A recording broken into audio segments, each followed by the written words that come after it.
Ladies and gentlemen, welcome back to Kaiserreich. It has been a little bit of time. A new DLC came out. Everyone says it's kind of broken, and people aren't necessarily huge fans. But, it seems like they are at least fixing it, so I'm going to play Russia. We're going to be playing as Russia. We're going to be playing as, Boris Savinkov. Former, I believe, SR Combat Organization terrorist into, this guy. So we'll see if he's going to end up remaining in control or not. We're going to see if we can end up winning or not. Oh, there's so much to organize when you're starting to play as Russia. So, blah, blah, blah. We should probably start by addressing the Russian army. Denikin, whose theories have dictated Russia's reforms in the past decade, argue that quality is a quantity. Quality is a quantity of its own. That's a inversion of the normal phrase, which is quantity has a quality all its own. This quality, an offensive-oriented spirit, serve us well for now, but with tensions rising around the world and the arms race intensifying, we cannot afford to hesitate if we're to maintain our military at modern level. Boop. Okay. Civilian factories. We have 20 units of coal for use. Let's see. I have no idea how that works. I'd like to go to trade screen. Okay, so we now have 7 resources. We have coal as well. There's a mod that replaces this with wheat. That seems cool. But let's look at our resources. Because now we have to care. I like that you have to care a little bit about more about this. But, Yep.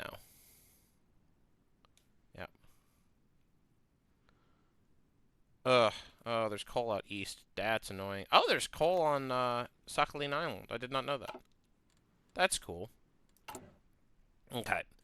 So they recently added reinforced electrical grid and high-capacity electrical grid. Reinforced electrical, you can have one of these buildings per state. Reinforced electrical grid is going to reduce the energy required per factory energy required per infrastructure. And high-capacity electrical grid increases resource gain per infrastructure. So, we also have naval headquarters. What? I didn't know that that's real. What? We have a naval supply hub and a naval headquarters. Effectiveness of task forces. Alright, they completely revamped naval combat, which probably is good. I think the main complaint about this DLC is it's too expensive. Not necessarily that it's, like, totally broken. We should probably start by building civilian factories. Because our civilian industry is, like, not good. Our infrastructure is also, like, bad. Oh, Turkestan. They are independent. Bukhara is like a puppet, and Khiva's an autonomous puppet. Yeah, the situation down there has changed. Okay.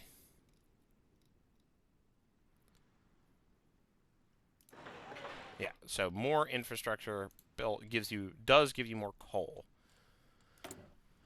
How are we doing on resources? We don't have enough rubber. What a shocker. Our subjects don't have any, of course. I don't want to buy any from the Germans. Maybe from the Dutch East Indies? Well, actually, I don't know if I want that. Because I haven't decided what we're going to build. Oh, look at all the variants of tanks we're constructing. What do we not have templates for? Interwar medium tanks. We could just not build those. For now. Towed anti-aircraft.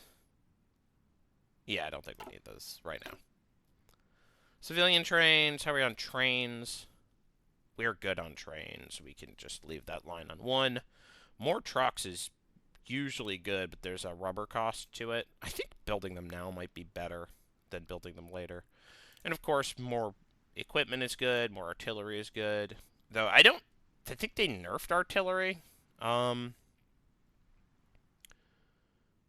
We probably want better tank. We probably do want light tanks. Alright. We are going to see what resources we have that are insufficient. We're going to grab one line of... Yeah, so we're going to have to go down to...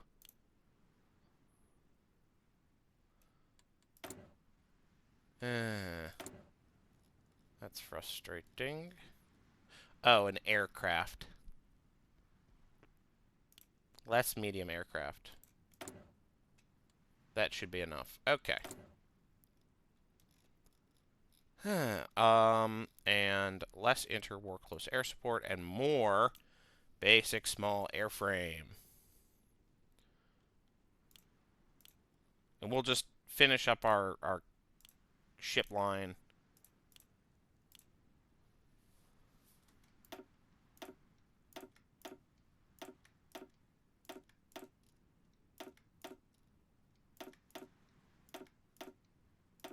And then once we're done, we're done. Yeah, more support equipment is good. What are we missing? A strategic bomber, naval bomber? Yeah, we'll be fine. Wait, naval patrol bomber? Is that a distinct... Yep, okay.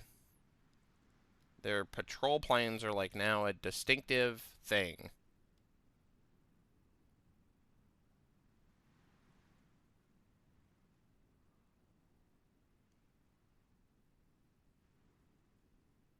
Huh.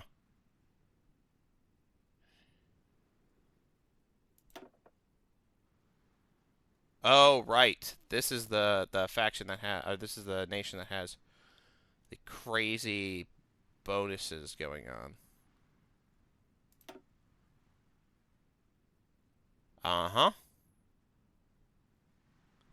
Oh, boy.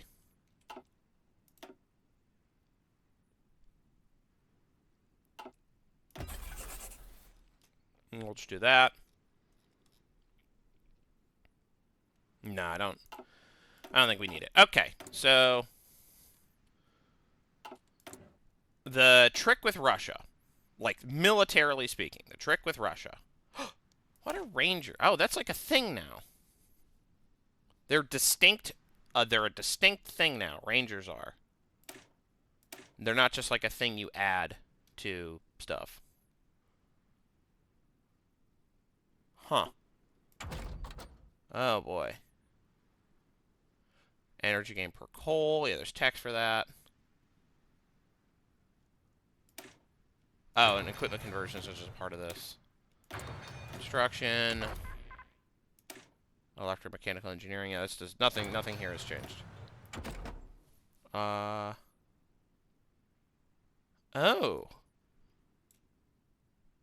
Are these specifically new tech names? That's cool. Do we want range improvements? Yeah, I think probably. Is there anything we need here? Yeah.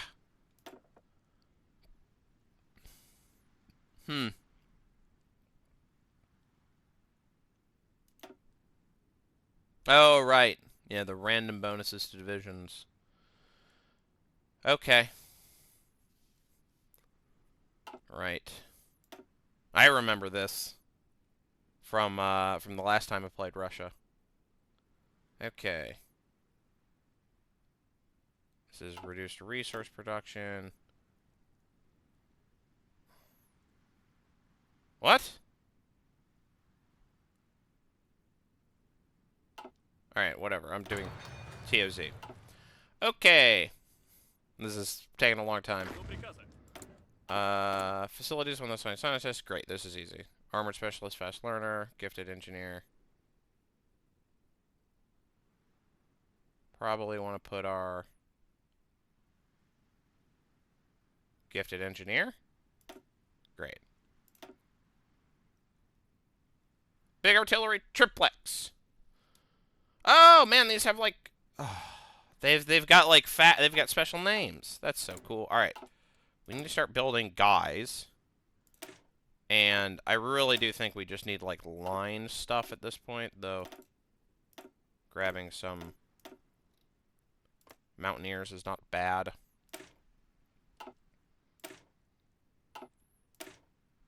mediocre infantry versus, like, potentially kind of goodish infantry.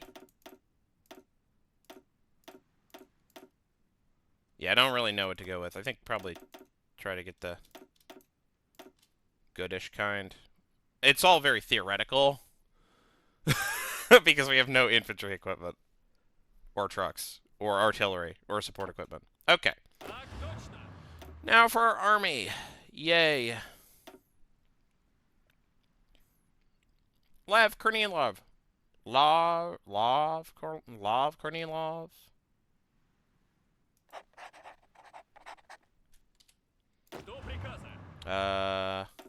Regular infantry, go.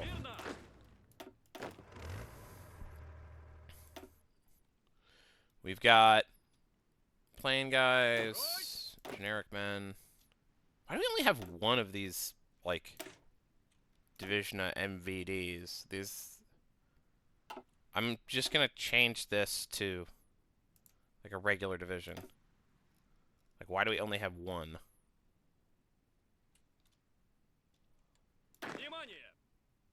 Weird. Okay. Regular infantry. You go here. Slightly better infantry. Tanks. Cavalry. Cavalry. You're your own thing. Tanks. You're your own thing. You. Splitskis. Alright. Fear not. Alright, this is our, like, elite infantry push squad. Not that we should use them for push. This is our generic infantry 1. Generic infantry 2. Cavalry that we will not probably be keeping as cavalry. These are all just, like, regular cavalry. And these are our tanks, which is to say our good tanks. Are they all the same? Yes, they're all the same. They're all decent. Yeah, this is, like, pretty close to what I want. Okay. So, colors. You are green. You are red. You are blue. You are yellow. And also star, or diamond. Diamond! Alright, and then you are white. And a star. There we go. Okay. Who do we want to line ourselves with? Bleh.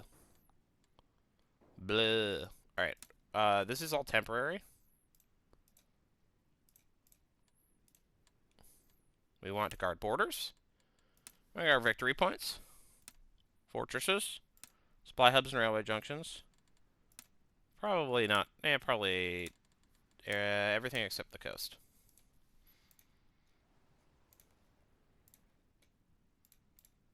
Everything valuable except the coast. Alright, and then here, here.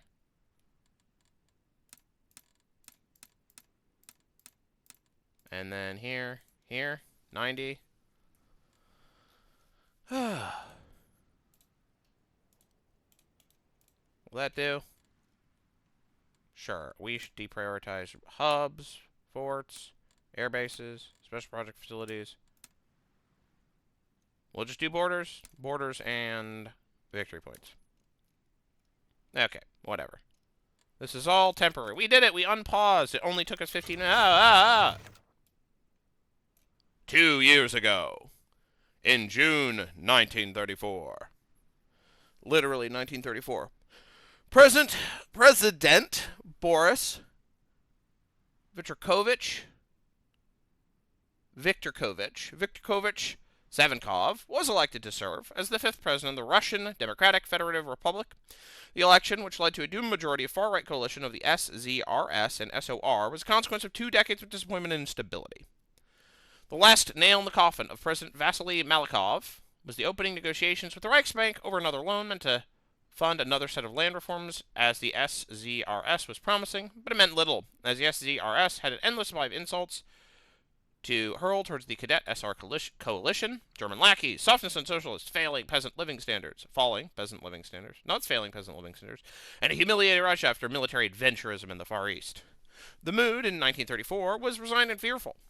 A month before elections, a member of the SZRS combat squads had shot Syndicalist Vyacheslav Volin for treason, and hundreds of left-wing activists and politicians were targeted as part of a campaign of fear, while law enforcement seemed slow and inefficient in reacting. The SZRS's volunteers began guarding voting booths, especially in rural regions, when the SOR's campaigning was left unhindered and even supported through tactical electoral alliances. And in this environment of fear, many old progressives were pushed to quit out of pressure and fear for their lives. Many voters did not dare go out, fearing violence. The voter turnout was low, and it saw the two old titans, cadets and SRs, almost halved in their seat counts as the SZRS became the undisputed largest party. A month later, the combined votes of the SZRS and SOR brought President Savinkov into office. And so it began. We should start building stuff. What do we build? Yeah. More producciones.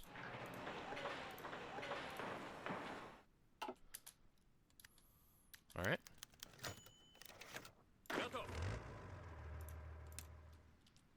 Standoff in the State Council. The short winter day is... The short winter day is already ending in the Kremlin Grand Palace in Moscow, where debates in the upper house of the Duma, the State Council, have been ongoing all day. The thin majority behind the chairman of the State Council, VIKTOR Chernov, had already voted down the law of protection of the state initiated by the Ditkov government and already passed by the State Duma. Much of the legal text has already been muddled in vague rhetoric on empowering police forces to better hunt enemies of the Republic, but the opposition bloc held firm and refused to accept it with any amendments. Chernov had decried the law as something out of a police state, not one fit for a democratic republic. Stubborn resistance against both parliamentary opposition and the Supreme Court has again successfully opposed the SZRS, the free media, affiliated mainly with the SZRS, has begun to fuel violent hatred against Chernov and his allies. Loudest criticism came from the chairman of the State Duma, Vasily Shulgin, whose widely circulated Duma speech denounced the opposition bloc as crypto-communists and sell it to Jewish and German business interests. As usual. Observer writes in the Legation Council. When Britain's empire collapsed, the three great powers of the Far East, Japan, Germany, and the United States, fought over British concessions in a Cold War for dominance over Chinese trade and influence. When America intervened to keep the peace, they created the Legation Cities, enforcing their open-door policy on Germany and Japan, both of whom desired sole access to Chinese markets for their own gain. When the Council for the International Mandate for the Chinese concessions, colloquially known as the Legation Council, was created, a seat was granted to Russia because of our concession in Tianjin. The debacle in Manchuria, where we clashed with Chinese and Japanese forces in Manchuria in 1928, was deemed to be an outrageous breach of treaties, establishing the Legation Council. And a rare unified front by Berlin and Tokyo, our voting rights were temporarily frozen until Moscow is willing to respect treaties it agreed to. In practice, this was an excuse to remove us, an ally of the United States, in the Council, from Chinese politics. It's unlikely our rights are restored if it's up to the Germans and Japanese. We deserve a voice in Shanghai. So we're seeing a Moscow and a Moscow-Washington bloc emerging, potentially. That's interesting. The last line. The two men had been discussing the situation for the best part of the evening at Chernov's home in Alexeyevsky, Moscow. Viktor Mikhailovich, lighting the seventh cigarette of the stressful evening, seemed to be losing hope. The Okhrana raid on the party offices in Petrograd had led to the arrest of Kamkov, and many other northern SRs. The ranks of the opposition were dwindling day by day under immense pressure from the reactionary Hydra strangling the Republic. It only seemed like a matter of time until Savinkov would gain absolute power.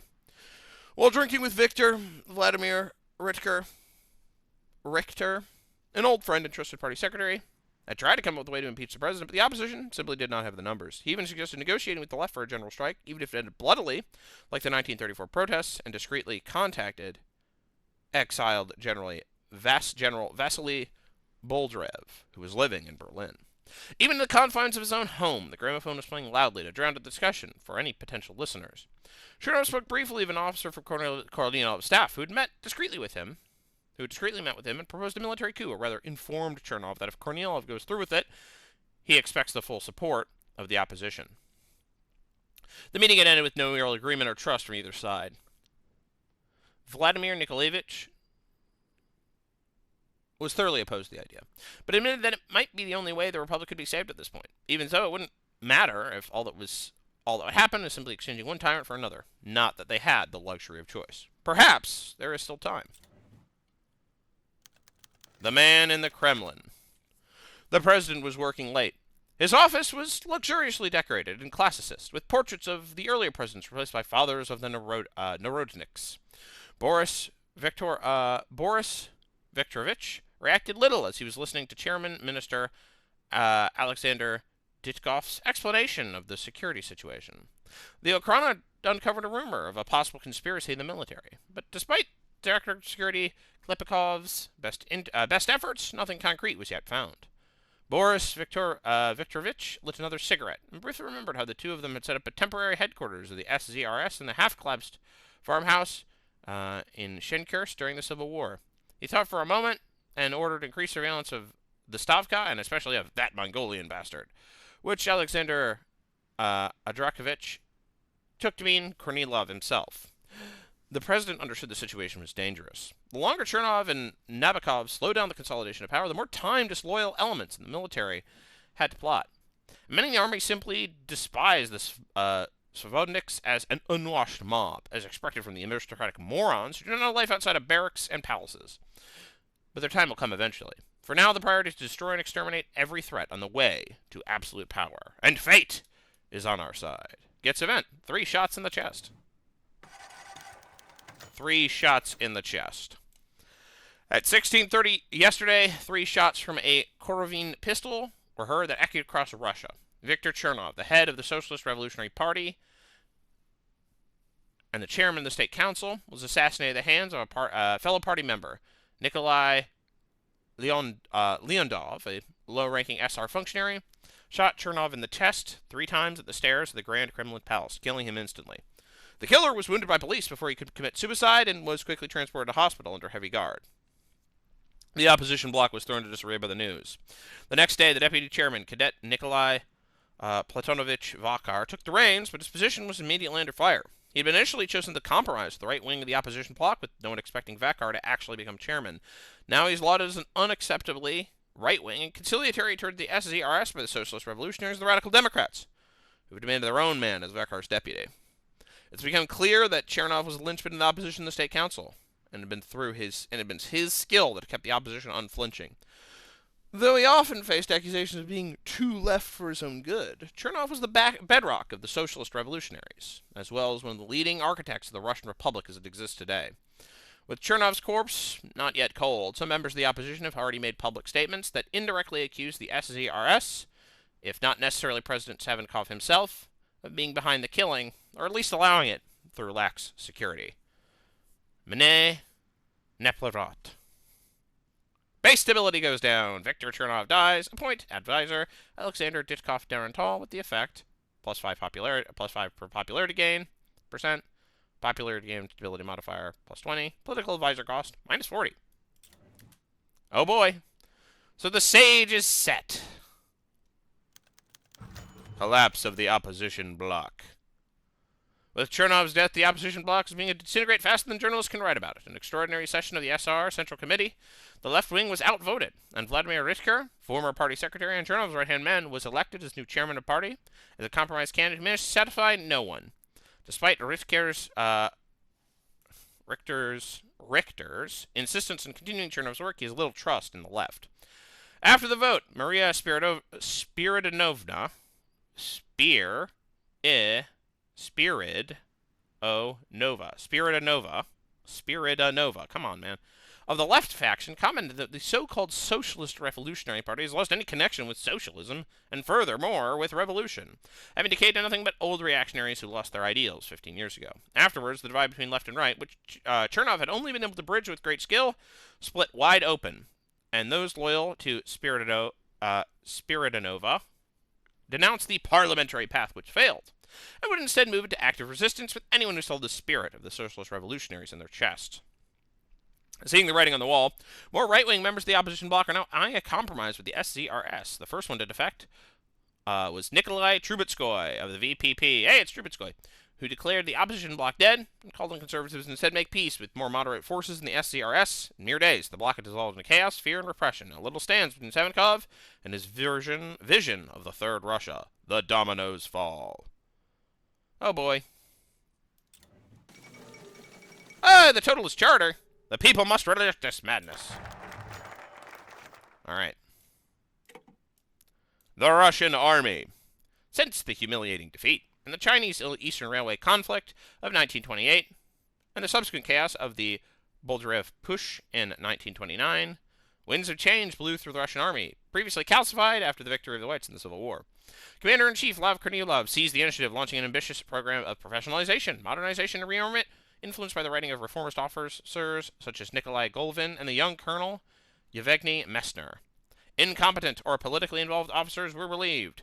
New equipment standards and development programs for tanks and aircraft established, and a uniform, modern tactical doctrine written by Lieutenant General Arseny Zastyov implemented, and wide overhauls made to military education with an eye towards opening the officer corps to lower classes as well as to the former Reds.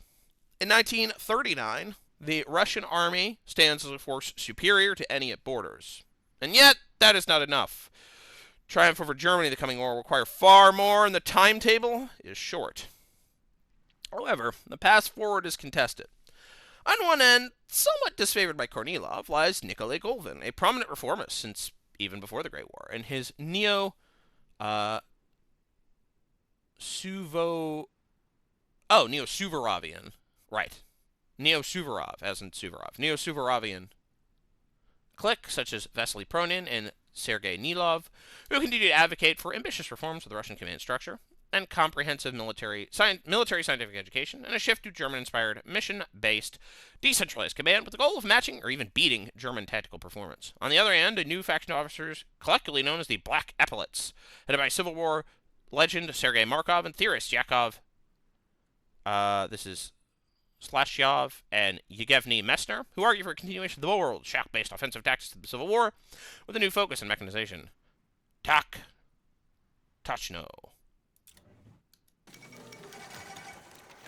88 is King of Great Britain. The Leonidov investigation. Despite the doctor's best attempt at the Kremlin hospital, Chernov's assailant died of catastrophic internal bleeding before he could be interrogated. Surprisingly, the investigation was taken over by the 5th Department of the General Staff of the War Ministry, that is, the military intelligence, under General Field Marshal Lev Kornilov's command, citing the matter as one of national security. Unfortunately, the department's investigation has thus far uncovered little hard evidence. A Petrograd native, the 34-year-old Leonidov joined the SRs in the early 1920s, but has otherwise struggled to hold down a job and lives estranged from his wife. More ominously, investigators uncovered that Leonidov met with a German consul a few days prior to killing Chernov. Attempts to meet with this consul proved fruitless, as he evidently left on an unannounced visit to Riga the day after the chairman's investigation. Though possibly giving credence to the idea of a foreign conspiracy, the investigation lacks any proof connecting Leonidov to Germany, or any possible motive of why Germany would want Chernov dead. In any case, the opposition is becoming increasingly vocal in debating progress in the investigation, while the general public is generally more convinced that the government had something to do with Chernov's murder. What is Kornilov meddling in? Alright. With that... What the heck? Seems bad. Alright, with that, I'm going to see you in the next episode. Bye-bye.